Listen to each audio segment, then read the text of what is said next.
चमकती धूप में एमी कार्मीज घास पर गिर पड़ी। उसका पूरा शरीर कांप रहा था। उसकी सांसें तेज चल रही थी। उसके लाल बाल बिखरे हुए थे। उसकी नीलमणि नीली आंखें खुली हुई थी, जिनमें दहशत और अविश्वास भरा हुआ था। नहीं हो सकता, उसने हकलाते हुए कहा। उसकी आवाज़ लड़खड़ा रही थी। ये देखकर शिरोन और एल्जीन जल्दी से दौड़े। शिरोन ने चिंतित होकर पूछा, क्या हुआ, क्या बात है? एल्जीन बगल में खड़ी थी। उसकी भौहें परेशानी से सिकुड़ी हुई थी। निश्चित रूप से 500 मीटर की गहराई पर्याप्त होनी चाहिए। एमी ने अपने दो दोस्तों को देखा। उसके माथे पर पसीना लगातार बह रहा था। उसका चेहरा अभी भी घबराया हुआ था। ये वो बात नहीं है, उसने समझाया। उसकी आवाज़ अभी भी कांप रही थी। मैंने वास्तव में 500 मीटर की गहराई पर कुछ महसूस किया। जिस क्षण मैंने ऊर्जा पर ध्यान केंद्रित किया, मेरी धारणा में पूरी दुनिया एक काले शून्य में डूब गई। उसकी संवेदी क्षेत्र एक पतले धागे की तरह था, जो पृथ्वी के नीचे तक फैला हुआ था। नीले रंग की ऊर्जा उज्ज्वल थी, एक चमकदार ड्रिल की तरह तेज, उस शांत रात के माध्यम से सीधे भेदी हुई। लेकिन जिस क्षण मैंने इसे महसूस किया, मेरा आत्मा क्षेत्र गायब हो गया। एमी ने वाक्य पूरा किया। उसकी आंखों में लाचारी थी, जैसे पानी में एक धागा घुल गया हो। शिरोन ने चिंता में भौहें चढ़ाते हुए कहा, एक धागे जितना पतला? एमी की चेतना इतनी कमजोर नहीं हो सकती। उसे अपने फैसले पर भरोसा था। उसकी नीली आंखें विश्लेषण से भरी सिकुड़ गईं। तो निश्चित रूप से वहां कुछ है। प्राचीन खंडहरों में एमी घास पर बैठी हुई थी, अपने दोस्तों को समझाते हुए। उसका चेहरा चिंतित था। अगर कोई जोनर होता, आत्मा क्षेत्र का विशेषज्ञ, तो शायद वे आगे देख सकते थे। प्रोफेसर अथेला की तरह? शिरोन ने पूछा। हाँ, एमी ने पुष्टि की। यहाँ तक कि मेरे दूसरे भाई, एक जांच टीम के कप्तान के पास भी हमेशा अपनी टीम में एक जोनर होता है। ये सुनकर रियान, जो सामने बैठा था, ने चिंता के साथ बात की। अगर ये इस हद तक पहुंच गया है कि हमें दूसरों की मदद की जरूरत है, तो क्या हमें जांच रोक देनी चाहिए? वो अचानक उठ खड़ा हुआ। उसकी आवाज़ आश्चर्य से भरी हुई थी। मुझे लगा कि आपके प्राचार्य ने इसका सुझाव दिया था। फिर उसने अपनी बाहों को अपनी छाती पर बांध लिया। उसकी नज़र दृढ़ हो गई। तो अगर ये हमारी क्षमताओं से परे है, तो शायद वो ये भी चाहेंगे कि आप छोड़ दें, है ना? रियान के शब्द ठंडे पानी की तरह थे, जिससे शिरोन स्तब्ध रह गया। उसके माथे पर पसीने की एक बूंद लुढ़क गई, क्योंकि उसे अचानक एहसास हुआ। लक्ष्य का पीछा करते समय लोग आसानी से बुनियादी बातों को भूल जाते हैं। उसके दिमाग में प्राचार्य अल्पेयस की गंभीर चेतावनी गूंज उठी। मैं अनुमति देता हूं क्योंकि मुझे आपके फैसले पर विश्वास है, इसलिए लापरवाह मत बनो। यदि आप किसी खतरनाक स्थिति का सामना करते हैं तो आपको छोड़ देना चाहिए। इसे बिल्कुल भी ना भूलें।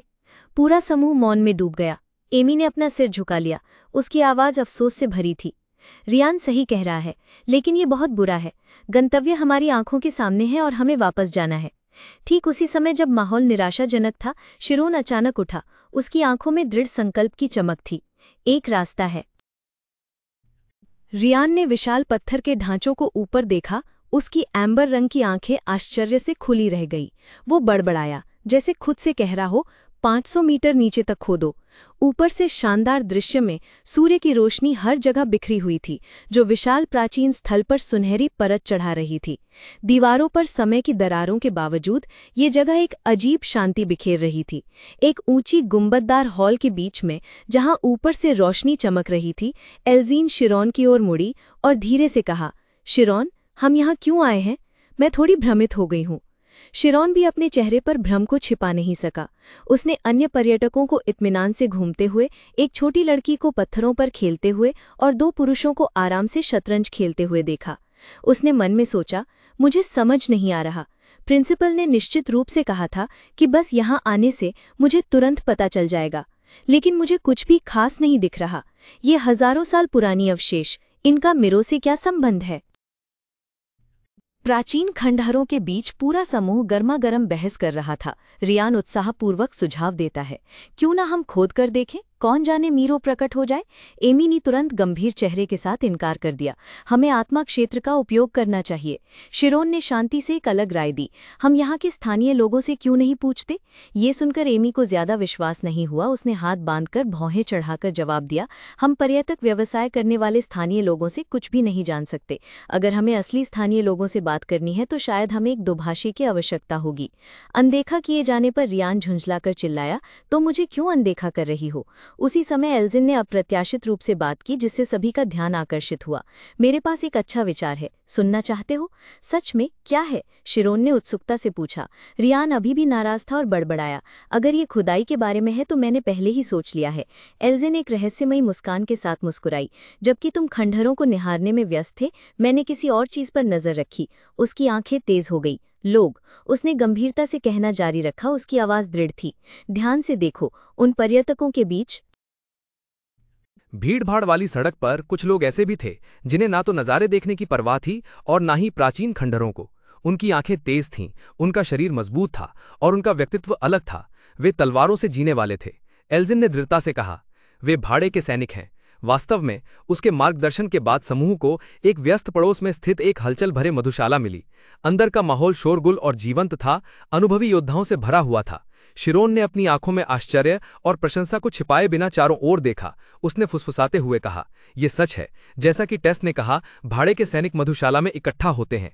एमी ने एल्जिन की ओर एक उज्ज्वल चेहरे के साथ रुख किया। उसकी आवाज प्रशंसा से भरी हुई थी। तुम कमाल की हो टेस। मैंने सुना है कि एल्जिन परिवार के पास बहुत अच्छी स्काउटिंग कौशल है। अपने दोस्त की प्रशंसा सुनकर एल्जिन बस विनम्रता से मुस्कुराई। ही, मैं अभी भी एक नौसिखिया हूं। जबकि उसके दोस्त बात कर रहे थे, रियोन आसपास के बारे में ज्यादा परवाह नहीं करता था। वो अपने भोजन का आनंद ले रहा था। उसकी बड़ी तलवार चुपचाप टेबल के किनारे पर टिकी हुई थी।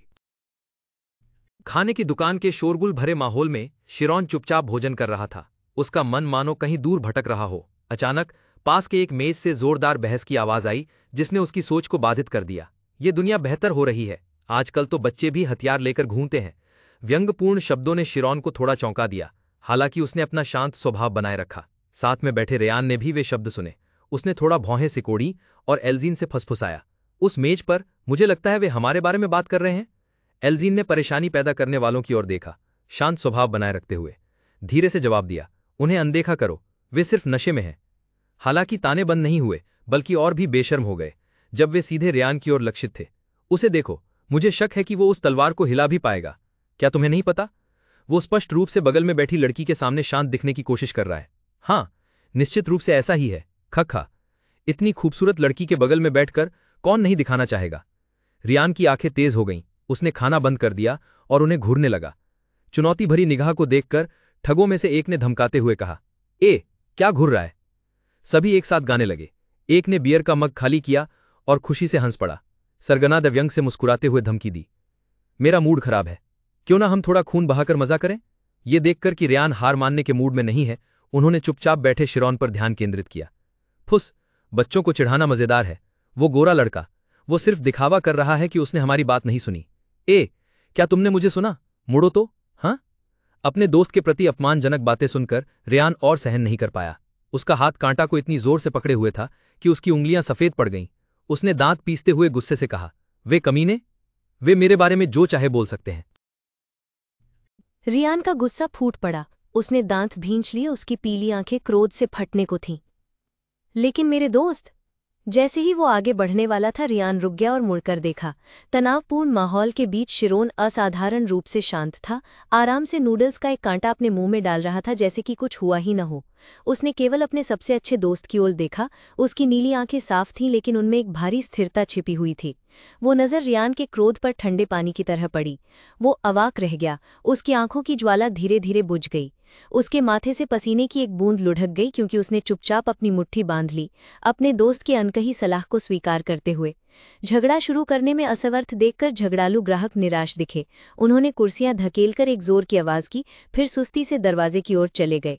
उनमें से एक ने पीछे मुड़कर उनकी मेज की ओर तिरस्कारपूर्ण दृष्टि डाली और उपहास करते हुए कहा, बोरिंग, मैं थोड़ा तनाव कम करना चाहता था। लड़कियों के सामने डरपोक, शर्म नहीं आती? ठीक है, मान लो कि तुम भाग्यशाली हो। पूरा समूह घृणास्पद ढंग से हंसा और दरवाजे के पीछे गायब हो गया। लकड़ी के भारी दरवाजे के जोर से बंद होने की आवाज पूरे भोजनालय में गूंज उठी, जिससे तनावपूर्ण माहौल टूट गया जो अभी व्याप्त था। तुरंत भोजनालय के मालिक भागते हुए उनके मेज पर आए। उनकी आवाज चिंता और गुस्से से भरी हुई थी। अरे, तुम लोग ठीक हो? वे गुंडे, उन्होंने बच्चों को उकसाने और अपमानित करने की हिम्मत कैसे की? एमी अवाक होकर उन्हें देखती रही, चुपचाप आश्चर्यचकित थी कि वो पहले चुप क्यों थे। शिरोन ने शांति से अपने हाथ में रखे गिलास से ऊपर देखा। क्या आप उन लोगों को जानते हैं? मालिक ने आह भरी। उनका चेहरा निराशा से भरा हुआ था। हाँ, वे यहाँ आते रहते हैं। वे ऐसे लोग हैं जिनके पास खोने के लिए कुछ नहीं बचा है। अच्छा है कि तुम लोगों ने संयम बरता। इस बीच एल्जीन रियान की ओर मुनी, जिसके माथे पर अभी भी पसीना था, और राहत की सांस ली। अच्छा किया रियान, मुझे डर था कि क्या होगा। रियान ने दांत पीस लिए। गुस्सा अभी भी उसके चेहरे पर था। उसने कबूल किया, सच कहूं तो मैं लगभग फट पड़ा था। लेकिन उसकी आंखें अचानक तेज हो गई। एक रहस्यमयी मुस्कान उसके चेहरे पर आ गई जब उसने अपने सबसे अच्छे दोस्त की ओर देखा। हमें उनसे फिर मिलना होगा, है ना शिरोन? शिरोन, जो अब तक चुपचाप सुन रहा था, ने थोड़ा ऊपर देखा। एक पल के लिए आश्चर्य हुआ, फिर जल्दी से आत्मविश्वास और रहस्य से भरी मुस्कान से बदल गया। उसने संक्षिप्त जवाब दिया, हाँ, हमें चलना चाहिए। दूर से शिरोन के समूह ने चुपचाप एक अन्य साहसिक दल को खंडहरों में प्रवेश करते हुए देखा। हालांकि एक पर्यटन स्थल है, फिर भी विरोधी एक ठोस गठन के साथ आगे बढ़ रहे थे, जिससे पता चलता है कि वे अनुभवी हैं। एमी ने थोड़ी भ्रिकुटी चढ़ाते हुए असंतोष के साथ फुसफुसाया, हमारी शुरुआत अच्छी नहीं रही। एल्जाइन, जिसकी आंखें तेज थीं, ने शांत भाव से अपना विश्लेषण प्रस्तुत किया। धनुर्धर के पास आमतौर पर संवेदी चार्ट होता है। अगर हम ऐसे ही अंदर घुस गए तो निश्चित रूप से तुरंत पलटवार किया जाएगा। ऐसा लगता है कि वो आदमी कप्तान है। उसकी तलवार एक प्रसिद्ध ब्रांड है, भले ही सीमित संस्करण ना हो। हालांकि एमी का ध्यान समूह में एक लाल लबादे में लिपटी हुई एक आकृति पर गया। वह बड़बड़ाई, वह महिला, उसके पास कोई हथियार या उपकरण नहीं है, और ऐसा कोई संकेत नहीं है कि वह नंगे हाथों से लड़ती है। शिरोन, जो अब तक चुपचाप देख रहा था, अब बोला। उसकी आंखें विचारमग्न और गहरी थीं। हाँ, वह व्यक्ति। पूरा समूह एक ढहती हुई पत्थर की दीवार पर खड़ा था, दूर तक देख रहा था, जहां एक प्राचीन शहर शानदार सूर्यास्त की रोशनी में शानदार ढंग से प्रकट हुआ। शिरोन ने कहना जारी रखा, उसकी आवाज दृढ़ थी, वह एक जादूगरनी है। अगर एक जादूगरनी वाला समूह भी यहाँ है तो निश्चित रूप से इस ऐतिहासिक खंडहर में कुछ खास है। उनके सामने एक प्राचीन पत्थर का वास्तुशिल्प था, जो समय की मार से खंडर में बदल गया था। दो विशालकाय पहरेदार हाथ बांधे हुए बड़े दरवाजे के सामने खड़े थे। उनके चेहरे ठंडे थे। उनके सामने मेहमान अंदर जाने के लिए मनाने की कोशिश कर रहे थे। दो पहरेदारों में से एक, जिसकी बाह पर अजीब लाल रंग के टैटू थे, ने अधीरता से भीड़ की ओर देखा। फिर उसने दूसरे पहरेदार को आंख से इशारा किया कि वो उस बड़े दरवाजे को खोलने के लिए लीवर खींचे। कैंग! एक रूखी यांत्रिक ध्वनि आई, जिसके बाद धड़ाम धड़ाम की धरती हिला देने वाली आवाज आई। भारी पत्थर का दरवाजा धीरे धीरे ऊपर खींचा गया, जिससे स्याह अंधेरे की एक खाई दिखाई दी। सब लोग भौंचक्के रह गए। अंदर कोई कमरा नहीं था, बल्कि एक लंबी डरावनी सीढ़ी थी, जो धरती के अंदर गहराई तक जाती थी, और दोनों तरफ टिमटिमाती मशालें जल रही थीं। इससे पहले कि भाड़े के सैनिकों का समूह आश्चर्यचकित हो, एक और दल अचानक पीछे से प्रकट हुआ। उत्साह से चीख रहा था और सीधे अंदर घुसने का इरादा कर रहा था। कृपा करके थोड़ा इंतजार करें। एक जोरदार आवाज ने भाड़े के सैनिकों के समूह को चौंका दिया, और वे ये देखने के लिए मुड़ गए कि क्या हुआ है। वो शिरोन था, जो उत्साह से मुस्कुराते हुए एक हाथ ऊपर उठाए हुए था। उसके पीछे रयान और एमी थोड़े संकोची दिख रहे थे। हम भी अंदर जाएंगे, शिरोन ने खुशी से घोषणा की। उनकी अप्रत्याशित उपस्थिति ने खंडरों के द्वार पर खड़े समूह को अवाक कर दिया। भीड़ में से एक ने आश्चर्य से चिल्लाया, वो बच्चे! वे वही हैं जो पिछली बार सराय में थे। वे यहां तक हमारा पीछा कैसे कर रहे हैं? लोगों के शत्रुतापूर्ण भावों की परवाह किए बिना शिरोन, रयान और एमी हांफते हुए पत्थर की सीढ़ियां चढ़ गए। शिरोन ने अभी भी मासूमियत से पूछा, सर, क्या हम अंदर जा सकते हैं? शिरोन के सवाल ने आग में घी डालने का काम किया। नेता जैसा दिखने वाला आदमी गुस्से से दहाड़ा, अपनी चौड़ी तलवार लहराई और धारदार ब्लेड सीधे उसकी ओर इशारा किया। मरना चाहता है? दूर हो जाओ। लेकिन जब ब्लेड शिरोन की गर्दन से कुछ इंच दूर था तो वे अचानक रुक गया। नेता अवाक रह गया। उसके माथे पर ठंडी पसीना आ गया जब उसे कुछ असामान्य एहसास हुआ। क्या क्या उसने बड़बड़ाया। अपनी आंखों पर विश्वास नहीं हो रहा था। उस दहशत के बिल्कुल विपरीत जिसकी उसे उम्मीद थी, शिरोन ने बस ऊपर देखा। उसके होठों पर एक कोमल आत्मविश्वास भरी मुस्कान खिल उठी। उसकी नीली आंखें डर का कोई संकेत नहीं दिखा रही थीं, बल्कि इसके विपरीत वे भयानक रूप से शांत लग रही थीं। पीछे खड़े उसके साथी भी स्तब्ध थे। एक के दिमाग में अचानक सराय की छवि कौंध गई। क्या वे वही डरपोक बच्चा नहीं है जो पिछली बार था? अतीत और वर्तमान के बीच इतना बड़ा विरोधाभास उन्हें कंपाने पर मजबूर कर रहा था। स्थिति को भांपते हुए एक अन्य व्यक्ति ने जल्दी से नेता के कान में फुसफुसाया, बॉस, मुझे लगता है कि हमें उन्हें अनदेखा कर देना चाहिए। होटल का माहौल तनावपूर्ण हो गया। शरीर पर चमकीले लाल टैटू और जटिल चोटी वाले 2 आदिवासी शत्रुतापूर्ण नजरों के सामने शांत रहने की कोशिश कर रहे थे। पास के एक ग्राहक ने फुसफुसाया, उनका कहना है कि अगर हमने यहाँ लड़ाई की तो वे हमें अंदर नहीं आने देंगे। एक भाड़े के सैनिक का धैर्य जवाब दे गया। गुस्से से विकृत चेहरे के साथ उसने दांत पीसते हुए दहाड़ा, ये कमीने! शिरोन शांत और ठंडे ढंग से देख रहा था। उसका चेहरा पूरी तरह से शांत था। उसकी नीली आंखें ठंडी रोशनी से चमक रही थीं, मानो आसपास के हंगामे से अप्रभावित हों। तेज तलवार के सामने उसके होठों पर एक रहस्यमय मुस्कान आ गई।